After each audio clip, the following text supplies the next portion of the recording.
All right. Hey dreamers, I'm Zeke. Welcome to Dream Green Conversations. Let's talk about, can people afford rent or find jobs?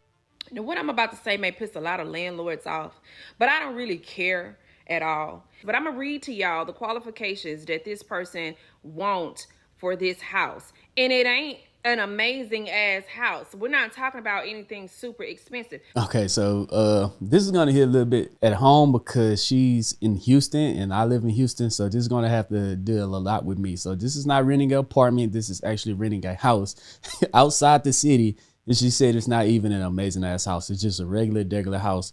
Let's look at the numbers. The rent, like I said, is $16.95, $40 application fee.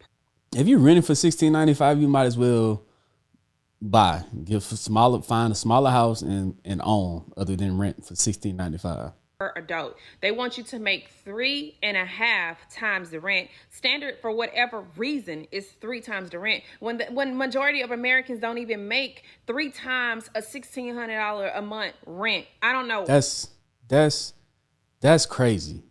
3.5 times rent. That's how much you need to make per month. 3.5 times. Come on now. Where people just get up and be like, oh yeah, we're just gonna make this a national standard that people have to make 3 times the rent amount. Okay, so 14 square foot, 1985 bill for $16.95 a month. 3 bed, 2 bath outside the city. Majority of people can afford 2 times the rent on a specific. 2 times the rent is more like it. 3.5 times. Come on. Basic home like this. But this person is going even further. They don't want you to have 3 times the rent. They want you to have 3.5 times the rent. They want the last 2 years of your W-2s, the last 3 months of your check stub, driver's license or ID, social security card. They want you to make 2 months worth of rent as your security. 2 months worth of rent as your security deposit in a 1985 bill. The house older than me. Come on. Deposit before you even move in, and you have to have a credit score of at least a 670. Only thing most people could do is have a good credit score. A 670, you can have a good credit score. It ain't that hard. You can get your credit repaired. But all the other stuff, they want a rich person to live in this old ass house. I mean, that's I don't know. That's crazy. I'm trying to tell you off the bat, that disqualifies so many people from being able to be in a home that disqualifies a lot. Is decent. Let's add that up, why don't we? Off the rip, you have to pay first month's rent, $16.95. You have to pay $40 application fee per adult, and let's just say the standard adult is 2 adults, right? You have to pay, if you have a pet, which majority of people in Houston do have pets, dogs, it's a $250 non-refundable fee per pet. So let's just say you have a pet. We're gonna add that up, and then you have to make 2 months of the rent to equal the amount of the security deposit. So that's $16.95 times 2. All right, and on top of that, we're not even talking about. Better get rid of them pets. Get rid of them pets. Your utilities and all the things that you have set up. They want you to have rental insurance before you move in. Standard rental insurance is probably about $25 a month. Let's just say that. Before you can even move into this house, sitting in a savings account somewhere or just idle money, you already got to come off of this amount. $5,701. So, the housing crisis, not only in America, but also here in Houston, when Houston used to be so affordable. Just make first month rent, last month rent, you guys can rent. Now they're looking for 3.5 times rent outside the city. Outside the city, outside the city in Houston is pretty doggone good, but it's a 1985 bill. And that's why a lot of people are actually going inside apartments, because they can't even afford to rent a home. And if you're paying that much to rent a home, you might as well just buy and own a home. Or that's why a lot of people these days are actually house hacking. House hacking is when you get a duplex, you live in one side and you rent the other side out. But it's actually hard to have the capital. It's ways to get the capital and ways to get a down loan payment to own a duplex. But house hacking is when you either get a duplex, you live in one side and rent out the other side, or you can house hack to where you buy a house and you rent out different rooms to your family members or friends to help you pay for the mortgage, right? So you could buy a house and you could charge your roommates couple $100 every single month to help you, that pays for the house. They have no risk because they're just paying you rent. You have all the risk because you have to pay the loan on the house. So that is one way that you can house hack. Or some people are house hacking to where they would actually Airbnb out their house and just go get a hotel room in Houston during busy weekends, like during the rodeo. They would live in a hotel and rent out their house during the rodeo. Or they would go live in a hotel and rent out their house during the Super Bowl weekend or NBA All-Star weekend. They would just, it's a lot of events going on in Houston. That's another way that you can house hack.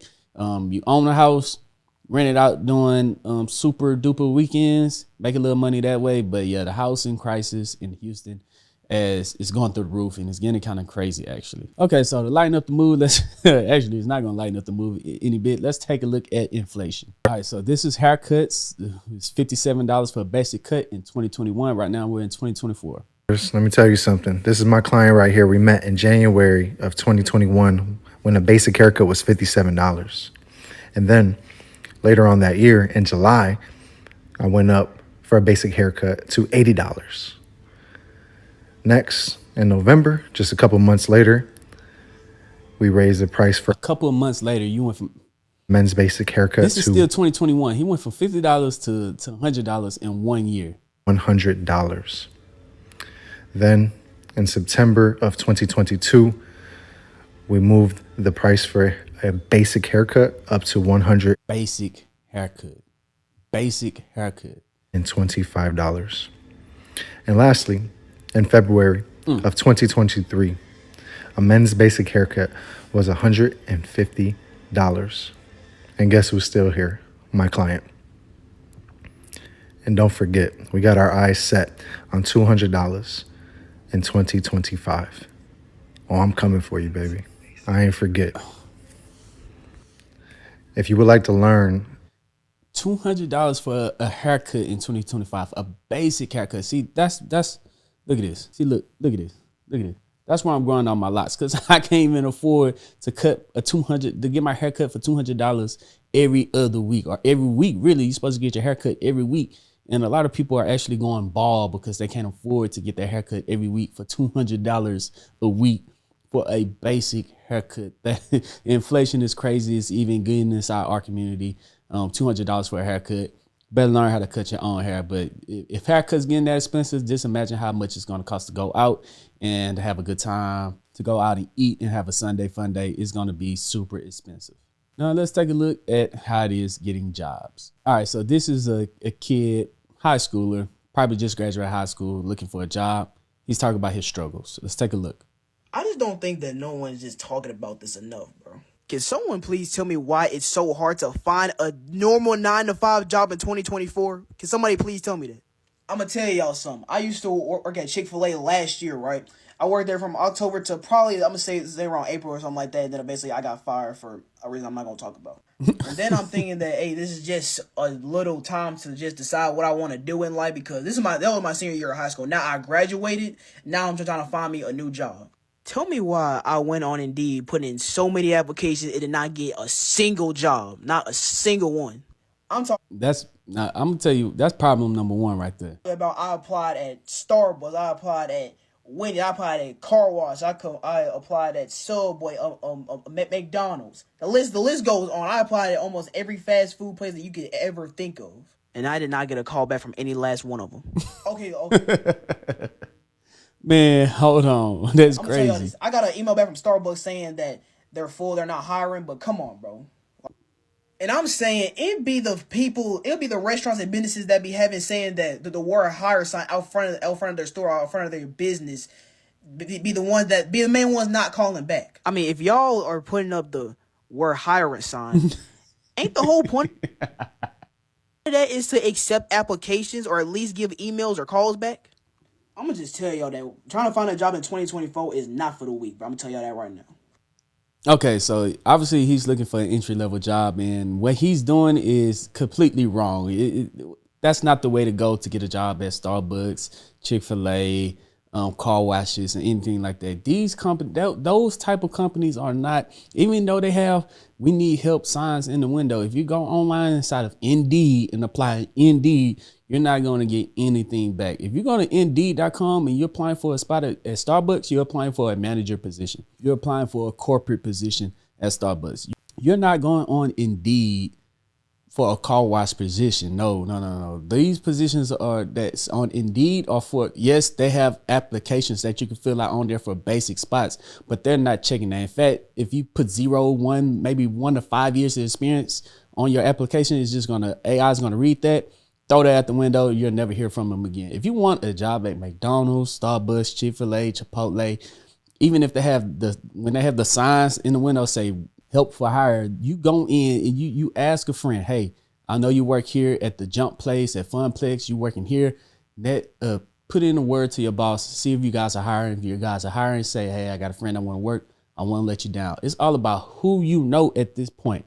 When you go inside McDonald's, you be cleanly dressed, you have a fresh cut, you walk in, you say, "Hey, are you guys hiring?" They say yes, they say no. You will get a job in McDonald's 10 times faster walking inside 10 different McDonald's and say, "Hey, with your application, are they hiring?" They might hire you on the spot. They might give you an interview on the spot. But if you go online and apply online, you would never hear from them again. I used to be a manager at Abercrombie & Fitch. People that applied online, I never seen them. They would set up a date. I would never see them because those are things that we just wouldn't check. Now, you could apply for different management positions online or corporate management positions online, but still you would have to know somebody kind of sort of through word of mouth. Now, if you was just to walk inside my store and say, "Hey, I'm high schooler. I go to this school. I'm about to graduate. I'm looking for a little extra income to help me in my college career. I'm a great worker. Here's my experience. Are you guys hiring?" I would interview you right there inside the middle of the store and hire you on the spot and say, "You can start working next week," or "You can start working tomorrow."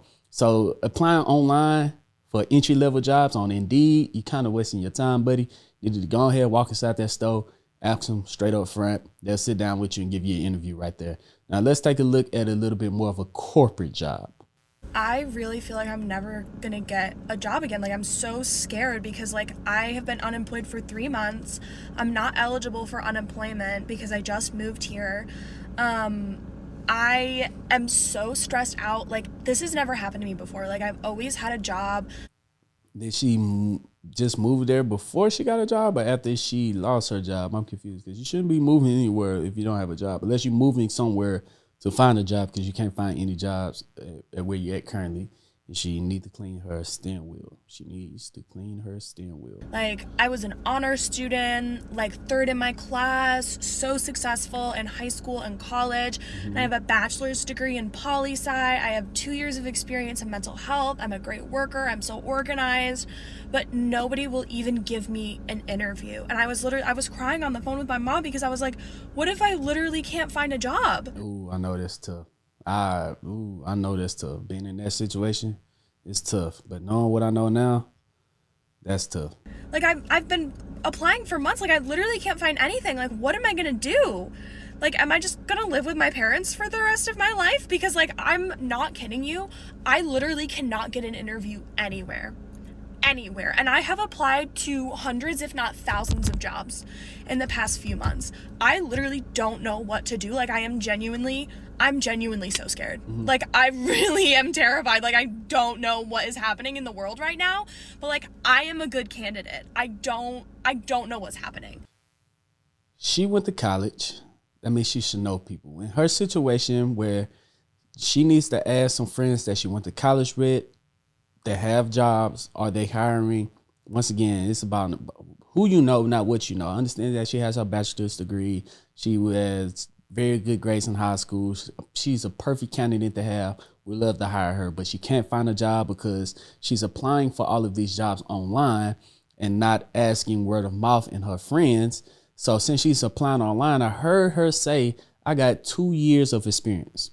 As soon as she clicked that 2 years of experience on Indeed or any other applications sites, even though with her bachelor's degree, as soon as she hit that 2 years of experience, it's going to go to a folder for the companies, and the companies is going to throw it out the window. They're not looking at the 2 years of experience. What she needs to do a little bit is lie. She needs to AI generate, spoof up her resume and put a lot of stuff on there not lie completely. Don't say she's a master at Excel. Yeah, go ahead and say you're a master at Excel, even though you're not a master of Excel. But don't go in there and apply for a doctor job and just lie. But you need to spoof up your resume and say, I've been volunteering for the last 15 years, which counts as a job. So I have 15 years of job experience in this industry, right?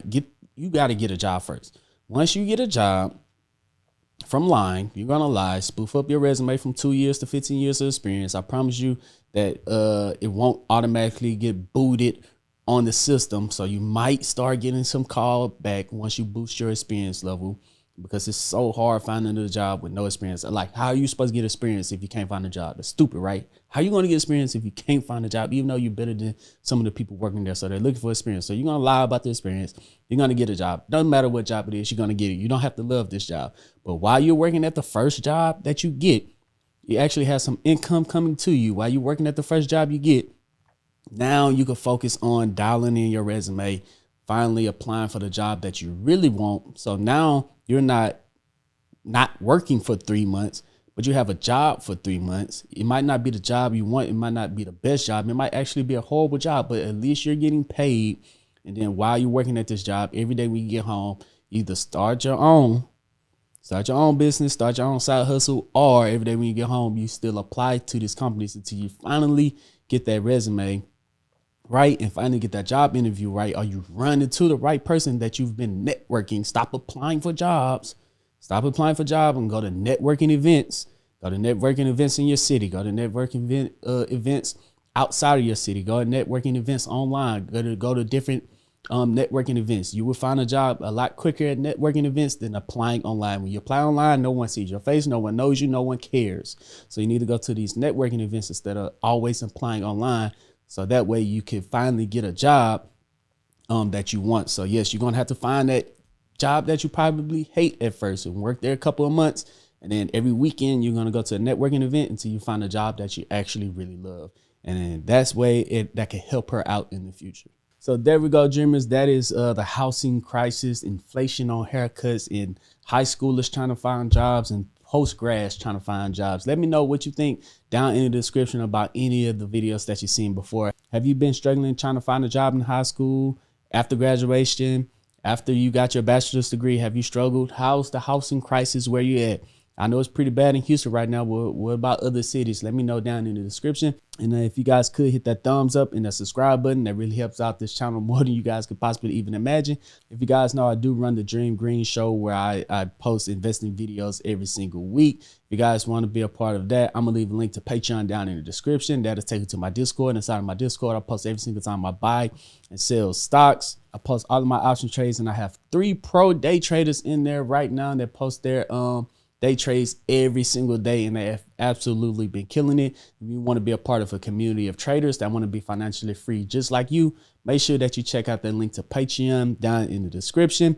That'll take you to my Discord. I got 3 courses in there right now, completely free. You sign up, you take that. Inside the course, it'll quiz you to make sure you gain the knowledge. If you fail the quiz, you probably need to take it again.